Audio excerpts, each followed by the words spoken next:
Assalamualaikum warahmatullahi wabarakatuh. Innal hamdalillah nahmaduhu wa nasta'inuhu wa nastaghfiruh wa natubu ilaihi wa na'udzu billahi min syururi anfusina wa min sayyiati a'malina. May yahdihillahu fala mudhillalah wa man yudlil fala hadiyalah. Wa asyhadu an la ilaha illallah wahdahu la syarikalah wa asyhadu anna Muhammadan 'abduhu wa rasuluh la nabiyya wa la rasula ba'dah. Faqala Allah Ta'ala fil Qur'anil Karim, a'udzu billahi minasy syaithanir rajim. Ya ayyuhalladzina amanu taqullaha haqqa tuqatih wa la tamutunna illa wa antum muslimun. Wa qala ta'ala, ya ayyuhan nasu taqu rabbakumul ladzi khalaqakum min nafsin wahidah wa khalaqa minha zawjaha wa batha minhuma rijalan katsiran wa nisaa'a wattaqullaha alladzi tasaaluna bihi wal arham innallaha kana 'alaikum raqiba. Ya ayyuhalladzina amanu taqullaha wa qulu qawlan sadida yuslih lakum a'malakum wa yaghfir lakum dhunubakum wa man yuti'illaha wa rasulahu faqad faza fawzan 'azima. Amma ba'du. Fa inna astaqal hadithi kitabullah wa khairal hadi Muhammadin sallallahu alaihi wasallam wa syarrul umuri muhdatsatuha fa inna kulla muhdatsatin bid'ah wa kulla bid'atin dhalalah wa fi riwayatin wa kulla dhalalatin finnar. Amma ba'du. Alhamdulillah, insyaallah pada kesempatan kali ini kita akan kembali melanjutkan pembahasan kita mengenai kitab yang sama, yaitu Marhaban ya Talibal Ilmi, dan juga masih pada pasal yang sama, yaitu Syarrafut Talib wa Kamalu Zinatihi bi Ma'rifati Fadlil Ilmi wa 'Azimi Ahammiyatihi, di mana kita memurajaah sedikit bahwasanya di pertemuan sebelumnya kita telah membahas kedudukan tinggi bagi seorang ulama, manzilatur rafi'ah, kedudukan yang tinggi yang Allah Subhanahu wa taala berikan kepada para ulama, yaitu menjadikan mereka saksi di dalam kalimat yang agung, dan juga diselaraskan antara persaksian mereka dengan persaksian Allah Subhanahu wa taala dalam kalimat ini. Nah, insyaallah pada kesempatan kali ini juga kita masih membahas mengenai keutamaan ulama. Nah,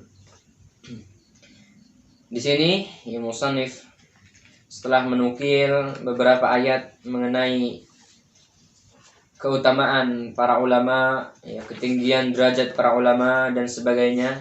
Wa hadhihi manzilatun 'azimatun lil ulama, al-ulama bil wahyi wal ulama bit tauhid walladzina ya'maluna bit tauhid wa ya'maluna bil wahyi. La kullu man intasaba ila ahli ilm wala kullu ilmin yunazzal hadhihi manzilah bal ilmu wahyi wal ulama wahyi.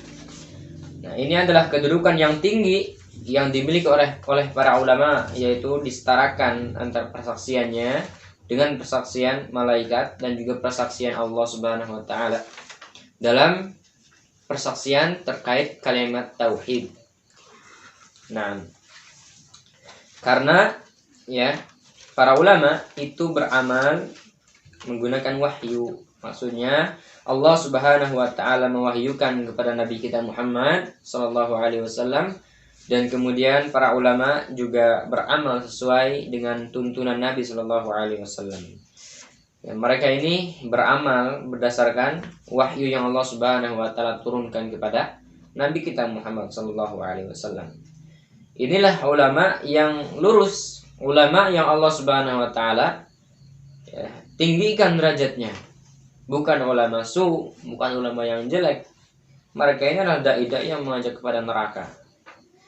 Akan tetapi la kullu man intasaba ila ahli ilm, tidak setiap orang yang menisbatkan diri terhadap ilmu dia ini disebut ahli ilmu, dan juga tidak setiap orang yang mempelajari ilmu sampai pada derajat yang tinggi ini. Karena ilmu itu banyak. Ada ilmu berkaitan dengan tauhid, atau ilmu tata cara bermuamalah, dan juga ilmu fisika, ada ilmu IPA dan sebagainya. Akan tetapi ilmu yang Allah Subhanahu wa taala tinggikan derajatnya tatkala seseorang itu mempelajarinya adalah ilmu yang berkaitan dengan apa yang Allah Subhanahu wa taala perintahkan. Nah, wa sunnatul mutahharah allati zadat hadzal bayanan. Dan sunnah Nabi yang suci yaitu menambah kejelasan apa yang sudah jelas. Sebagaimana Allah Subhanahu wa taala berfirman, "Wa anzalna ilaika dzikra litubayyana lin-nasi ma nuzzila ilaihim." Dan telah kami turunkan kepada Anda wahai Nabi adz-dzikr, Al-Qur'an, litubayyana lin-nas, untuk menjelaskan kepada manusia atas apa yang kami turunkan kepada mereka. Hadhil isyadah innama hiya bi ahli hadzal ilm. Ya, maka sesungguhnya pujian ini, sanjungan ini hanyalah untuk ahli ilmu.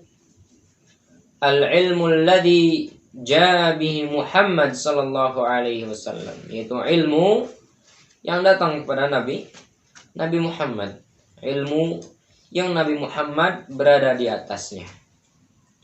Sebagaimana Allah Subhanahu wa taala berfirman, "Wala in ittaba'ta ahwa'ahum min ba'di ma ja'aka minal ilm, innaka idzal laminadh dhalimin." Dan jika seandainya engkau mengikuti keinginan mereka setelah datang kepadamu ilmu, sesungguhnya engkau termasuk orang-orang yang zalim.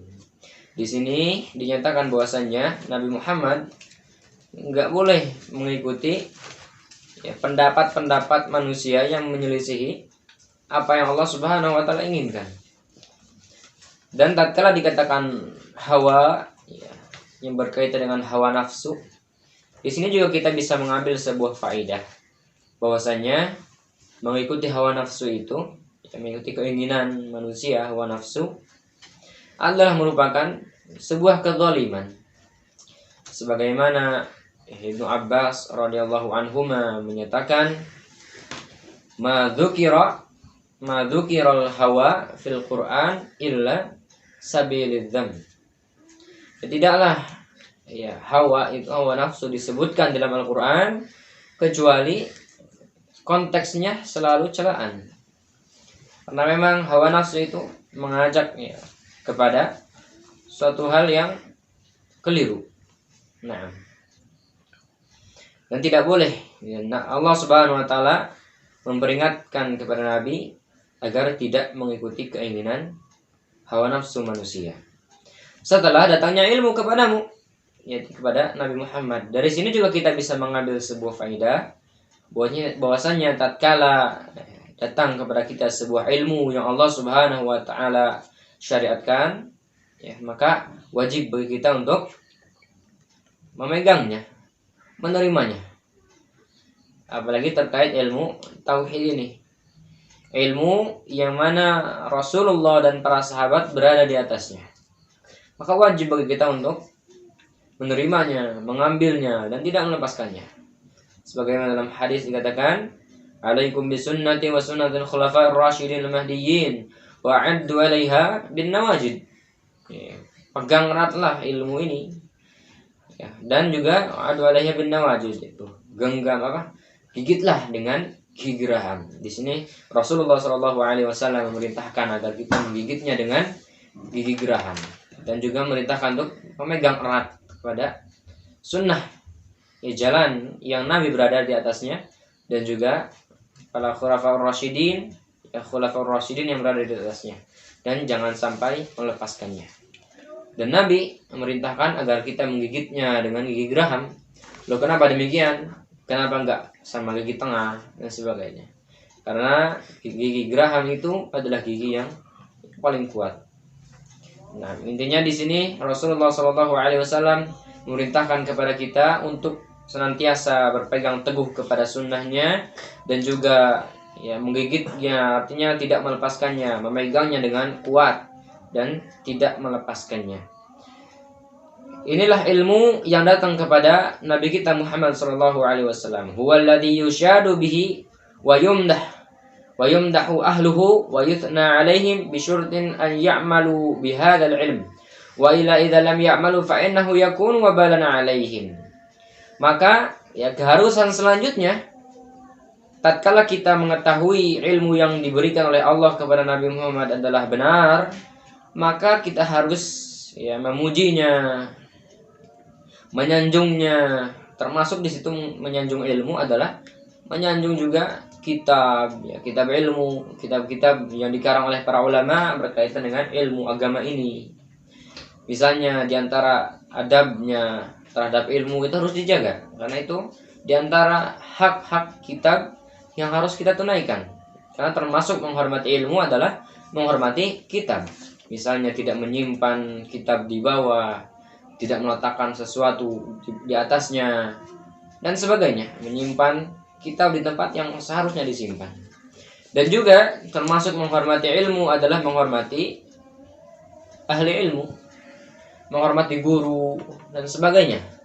Ya, diantaranya misalnya bentuk-bentuk menghormati guru, tidak duduk di tempatnya, tidak berjalan di depannya, tidak memotong pembicaraannya, tidak bertanya kecuali atas izinnya, tidak bertanya ketika guru sedang lelah dan letih, dan juga banyak yang lainnya.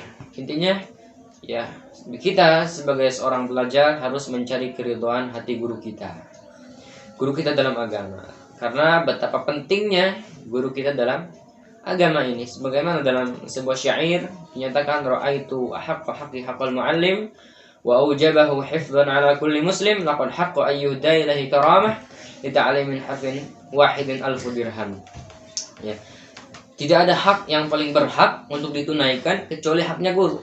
Dan ini wajib untuk dijaga oleh setiap muslim. Sungguh berhak ya, apabila guru yang telah mengajarimu satu huruf diberikan balasan 1000 dirham atas apa yang diajarkan kepadamu. Gitu. Karena orang yang telah mengajari satu huruf kepada kita di dalam agama, maka dia adalah bapak kita di dalam agama. Maka penting bagi kita untuk memuliakannya ya, dan tidak menghinakannya, tidak menelantarkannya dan sebagainya. Ya, termasuk menghormati ahli ilmu dengan syarat dia mengamalkan apa yang diketahuinya tersebut. Ya diamalin. Ya diamalin, dia punya ilmu ini diamalin. Nah, itulah yang harus kita hormati, harus kita muliakan. Wa illa idza lam ya'malu fa innahu yakunu wabalan 'alaihim.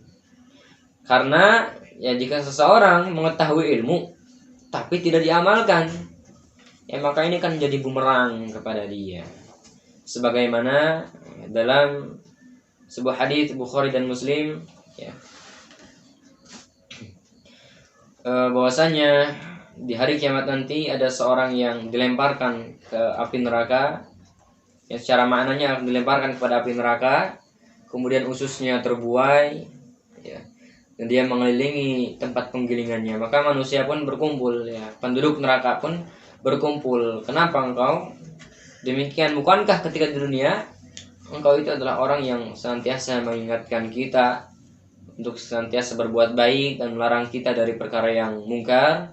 Dia menyatakan, iya, aku memang orang yang senantiasa mengingatkan kalian kepada jalan kebaikan, namun aku sendiri tidak melakukannya. Dan aku adalah orang yang senantiasa mengingatkan kalian untuk tidak berbuat mungkar, namun aku sendiri yang ya, melakukannya. Maka ini menunjukkan bahwasanya ilmu yang tidak bermanfaat itu membawa petaka. Dan juga ya, dalam Kabair, Imam Az-Zahabi menyatakan bahwasanya orang yang belajar akan tetapi dia ini dengan pelajaran tersebut tidak ikhlas karena Allah Subhanahu wa taala dan dia tidak mengamalkan apa yang dia pelajari, maka tidak akan bertambah ilmunya kepada dia dan tidak akan bertambah apapun kepada dia kecuali kesombongan. Ini menunjukkan betapa pentingnya ilmu dan betapa pentingnya amalan dan betapa pentingnya kita mengamalkan apa yang kita pelajari. Nah, karena diantara sifat orang Yahudi adalah mereka tahu ilmunya, akan tetapi mereka enggan untuk mengamalkannya. Nah, mungkin kita cukupkan dulu sampai sini. Hada wallahu alam. Subhanaka Allahumma bihamdika asyhadu an la ilaha illa anta astaghfiruka wa atubu ilaik. Assalamualaikum warahmatullahi wabarakatuh.